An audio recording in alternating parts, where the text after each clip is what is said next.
Hi there, Raul here, and I'm back with another video. To be or not to be? That is the question, as written by the one and only Shakespeare for the play Hamlet. Now let me rephrase that famous quote. To shoot editorial or not shoot editorial? That is one of the questions in the life of a stock photographer.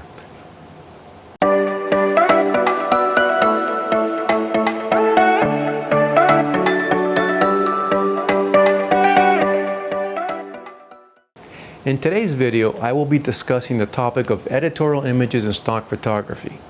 And more specifically, I will focus this video on shooting real estate images such as home exteriors. Here's an example of one of my top editorial real estate sellers. Do you shoot editorial images? If you don't, then why don't you? When I first started shooting stock in 2008, I primarily focused my portfolio on the commercial image category.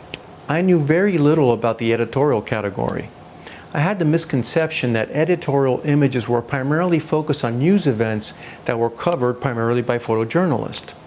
I also believed editorial sales could not match the commercial category. And as a result, I missed out on a lot of sales. So what exactly is an editorial image? An editorial license from a stock agency enables the buyer to use the stock image or video for non-commercial purposes only. It's important to note that each stock agency may have unique criteria in the licensing requirements for their editorial collections. A stock image classified as editorial by an agency may display certain elements, such as a product brand or some type of copyright or trademark logo. Or you may have an individual or a group of individuals in the image without model releases. Or the image may contain some form of private property or all of these elements combined. So how can an editorial image be used? In general, editorial images or videos can only be used in the following applications. Newspapers or magazine articles are common usage applications. Websites or blogs using images to describe an idea for educational purposes. And images can be used in videos as well, as long as they are non-commercial applications in nature. Plain and simple, editorial images or videos cannot be used for commercial gain. As soon as you earn 1 penny, it's considered commercial.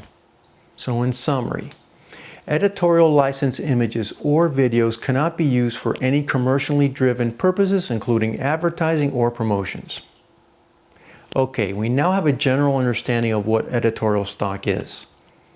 If you're not shooting editorial, why should you consider shooting editorial? The answer is quite simple. It's an easy way to introduce a new income stream to your portfolio.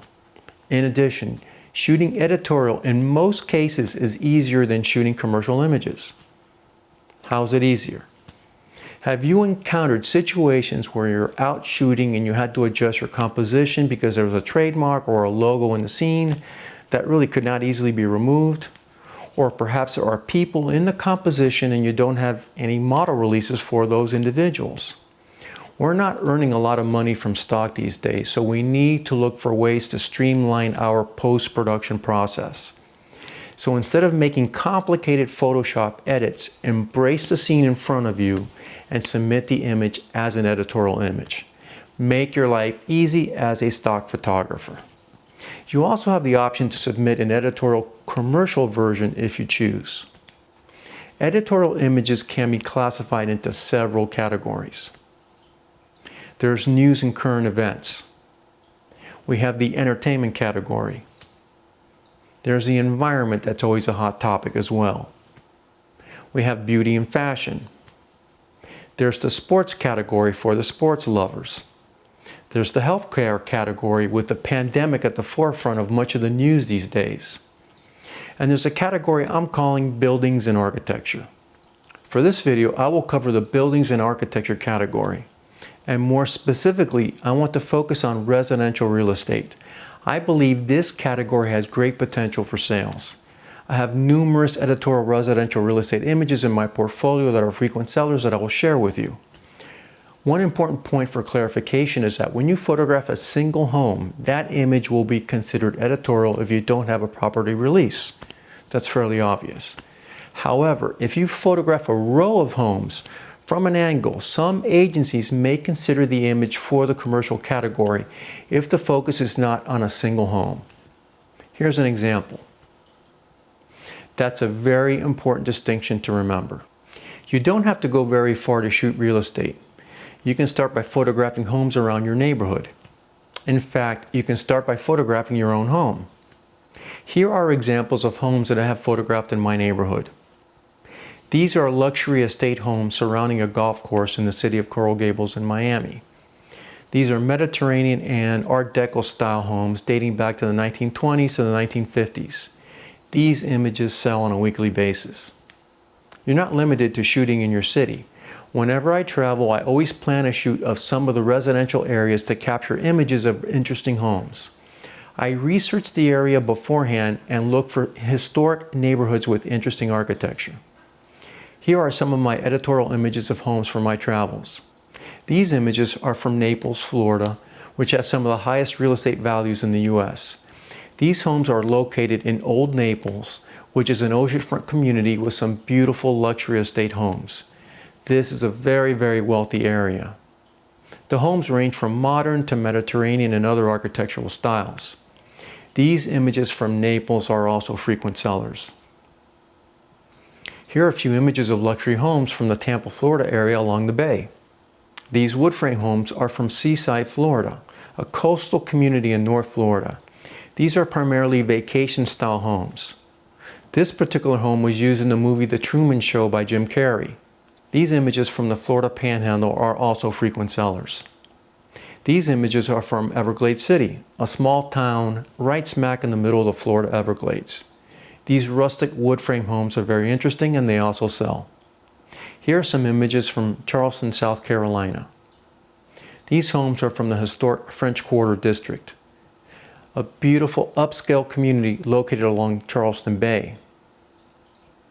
This image is my top seller from this trip at over 250 downloads. Here are some images from New Orleans and Louisiana. There are some beautiful southern style homes along historic St. Charles Avenue. This image is another top seller from this trip at over 300 downloads. This home belongs to the president of Tulane University.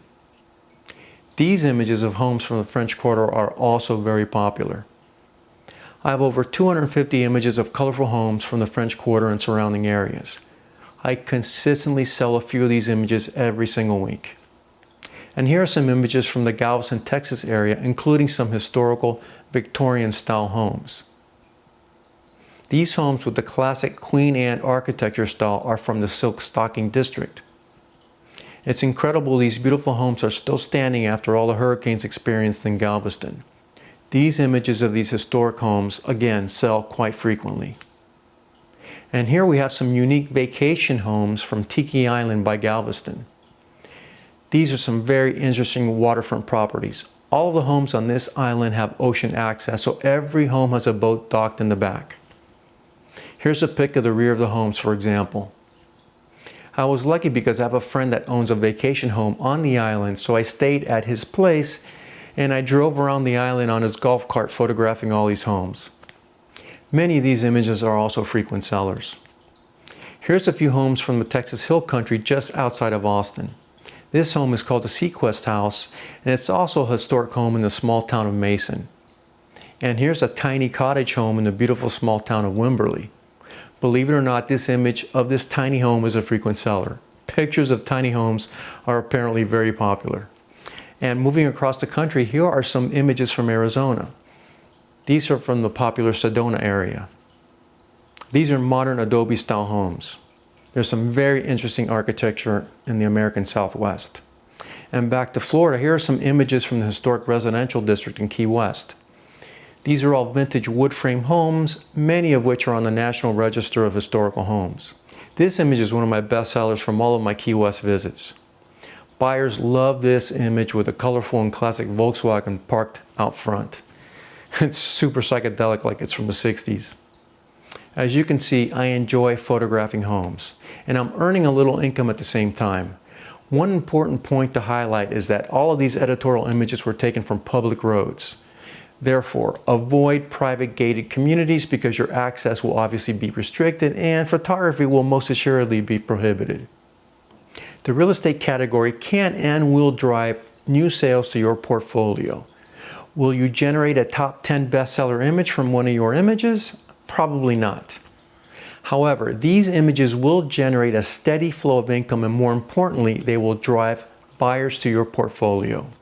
To put it in perspective, these images I've shown you from my portfolio have sold well over 4,000 times in total.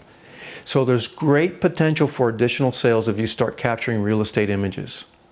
At an average RPT of 90 cents, that's close to $4,000 of additional income that's hit my account. That's not too shabby.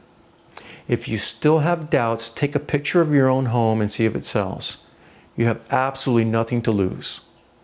The last thing I want to discuss concerning this topic is the individual stock agency guidelines, and specifically focus on the top 3 microstock agencies.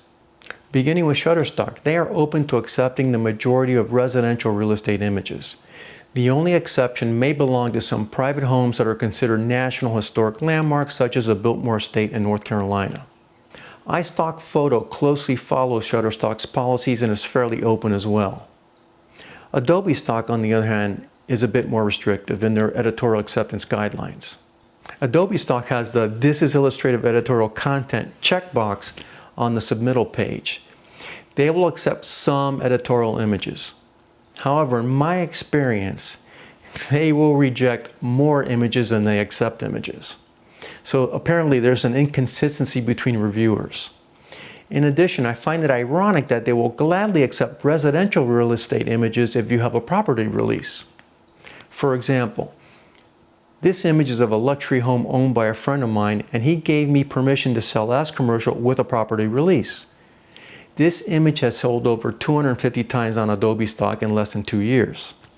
So Adobe Stock is definitely missing out on sales of editorial residential real estate images, in my opinion.